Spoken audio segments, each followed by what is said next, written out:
Wayne iyyuu waan keessa jiru agartanii jirtanii wayne baay'ee tokko garaa nama nyaataa baay'ee tokko garaa nama balleessa. Jirree akkuma ukkaamsitee fuutee deemtee jirti kunoo akkuma agartanii jirtanii harka isaa hidhanii reebuutti jiranii yookaan tumuutti jiranii dammee nuuf dhiisii caaltu jaalladhu jechuun itti jiru jechuudha. Mucaan afaan hidhame yeroo isin jedhu dubbachuu dadhabee jira jechuudha. Maaliif osoo rukuttaayyuu hin taane mucaan kun sodaadhaan guutamee jira. Maaliif jennaan nama ofii isaatii yeroo laaltan nama xiqqaadha. Warri tumuutti jiran kun immoo nama gurguddaa nama sadii akkuma agartan dargaggeessa gurguddaadha. Hedduu tokko garaa nama nyaata hedduu tokko garaa nama boorisa jechuudha. Obboleewwan assalaamu alaykum warahmatullahi wabarakatuh. Kabajamtoota hordoftoota kiyyaa jirra jirtu baga jiraattanii isaa kana keessa isiniin jedha akkamiin nagaa qabdanii jirtu baga jiraattanii bakka jirtanitti nageenya rahmaan isin bira haa jiraatu isiniin jedha. Egaa akkuma beekamoo hordoftoota kiyyaa iyyoon guyyaa lama dura akka qabame argitanii jirtanii walumaan agarre jechuudha. Hordoftoonni iyyuu har'a iyyuun viidiyoo gadhiifamee jiru agartanii jirtanii akkatti tumamaa jiru. Hedduu ta'u garaa nama nyaata jechuudha.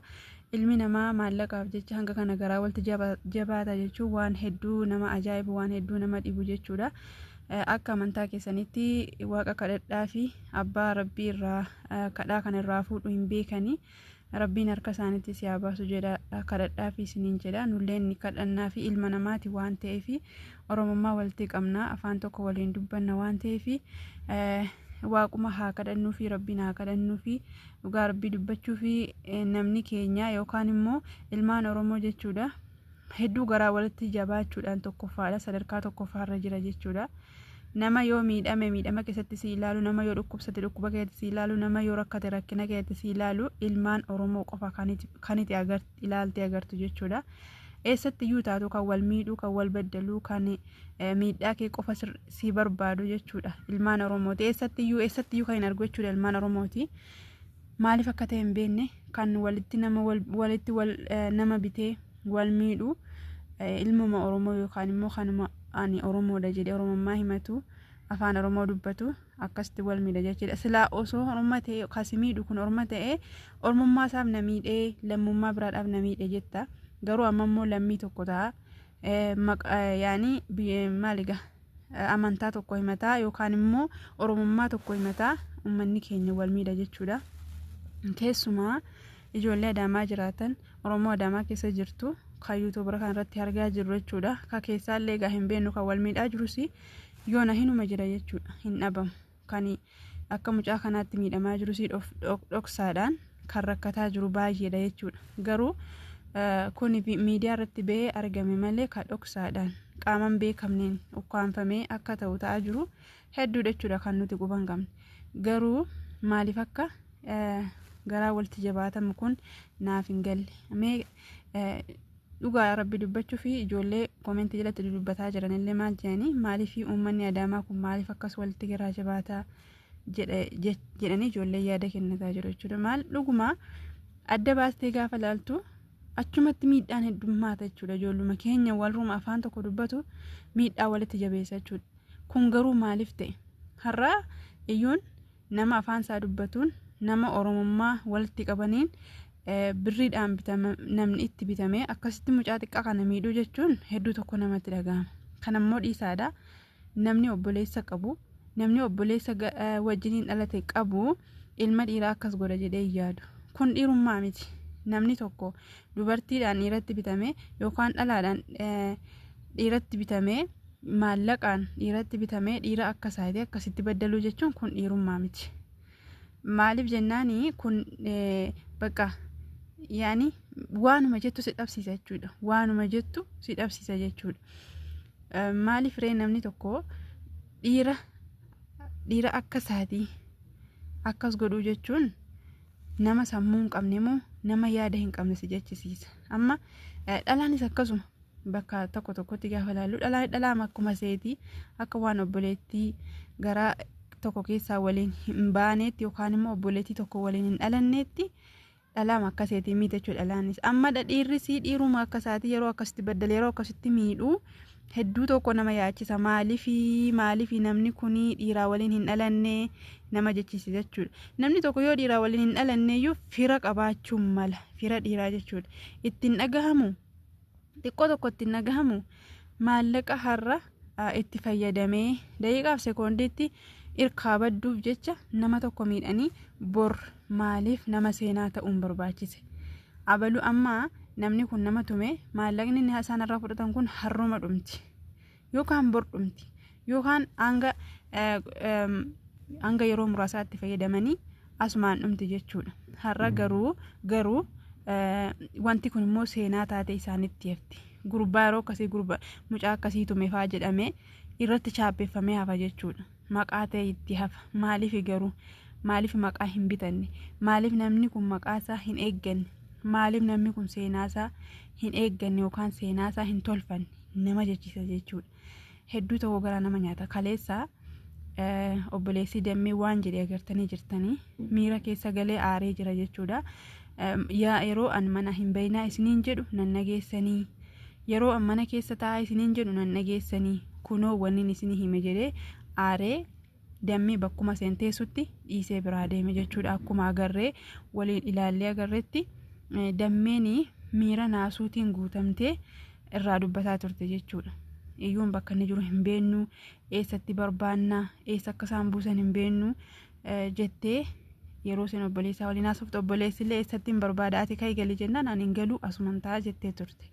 Har'a immoo miira addaa keessa seentee imimmaan see lolaastee dammeen bu'aa jirti jechuudha.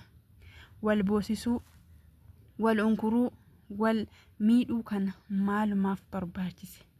Gaarabee dubbachuufan naaf hin galle waan nama keenyaa kun jechuudha. Har'a mucaan kun akkasitti qabamee tumamaa jira. Sababiin maaliif? Sababuma dammee kana hiriyaa dammee ta'eef yookaan dammee jaallateef jechuudha. Mucattiin amma itti bitte kunis waan isa jaallatteef. Garuu namni kun jaalala fakkeessee shira hedduu xaxa jechuudha. Yookaan osoo man jaallatiin jara kana lamaan adda baasuuf jecha shira xaxuus ni dandeessi. Yeroo ammaa jechuudha. Jireenya namaa kan diigu namuma ta'ee jira, seexana ta'ee jira jechuun namni maaliif akka ta'e hin beeku.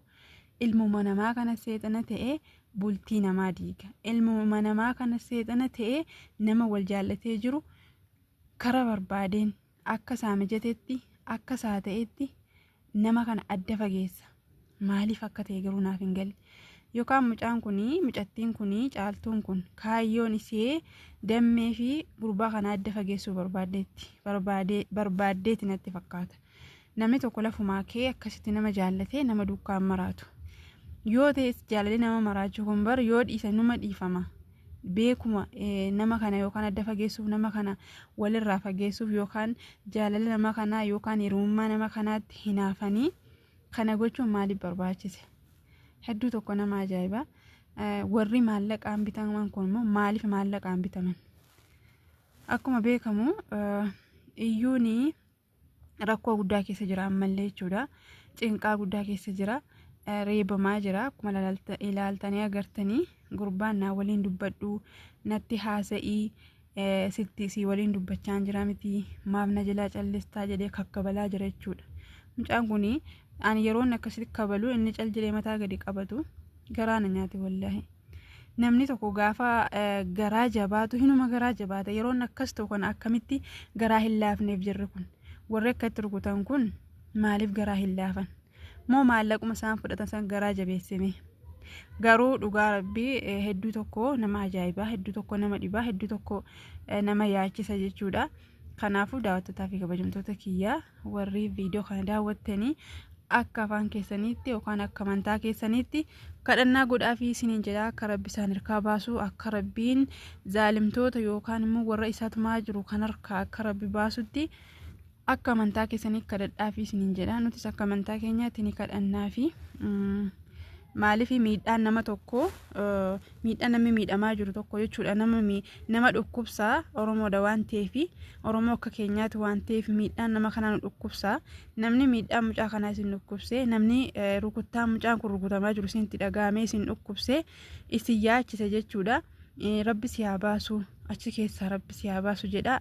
Kadhannaa godhaa fi kan musliimaa illee du'aa godhaa fi nama waan ta'eef ilma namaati waan ta'eef rabbi keessaa si haa baasu jedhaadha.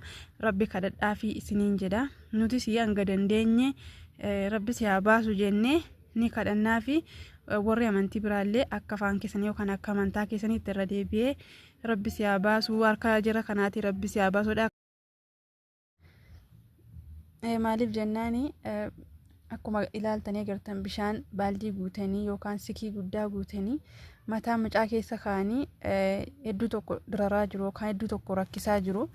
Kanaaf iyyuu hedduu tokko garaa nama nyaata jechuudha. Daawwattoota kabajamtoota kiyya. Kanaafuu jabeessaa kadhadhaa fi isiniin jedha. Baay'ee tokko miidhamaa jira. Iyyuun baay'ee tokko miidhamaa jira. Harki dudduubatti hidhamee bakka bishaan keessa kaanii akka ukkaamsuu yaadannatti fakkaata. Hedduu tokko diraraa jiranii cinqaa jiranii. Kanaaf iyyuu mucaa kanaa silaa osoo danda'ame nama itti erganii qaama seeraa fuudhanii dhaqanii bakka inni jiru baasu. Garuu immoo bakka inni jiru hin beekamu. Mucaa kanaa akkuma agartan ija hidhamee ture. Ija hidhanii geessan natti fakkaata. Innuu erga ija isaarraa hiikamee booda bakka jiru achi ilaalee as ilaalaa ture. Kanaaf iyyuu bakki inni jiru hin beekamu waan ta'eef akkuma isiniin jedhee kadhadhaa fi rabbi si haa baasu jedha. Achi keessa rabbiin harka isaaniitii si haa baasu jedha. Kadhadhaa fi isiniin jedha. Daawwattootaa fi kabajamtoota kiyya. Hedduu tokko nama dhukkubsa, hedduu tokko nama yaachisa waa'ee mucaa kana. Ilma xiqqaa yookaan immoo ilma dhiiraa xiqqaa akkasitti dararuu jechuun baay'ee tokko nama dhiba. Waan jecha nama wallaalsa jechuudha. Kanaafuu kadhadhaa fi isiniin jedha. Daawwattoota kabajamtoota kiyya haga viidiyoo biraa walitti deebinutti nagaan naa tura.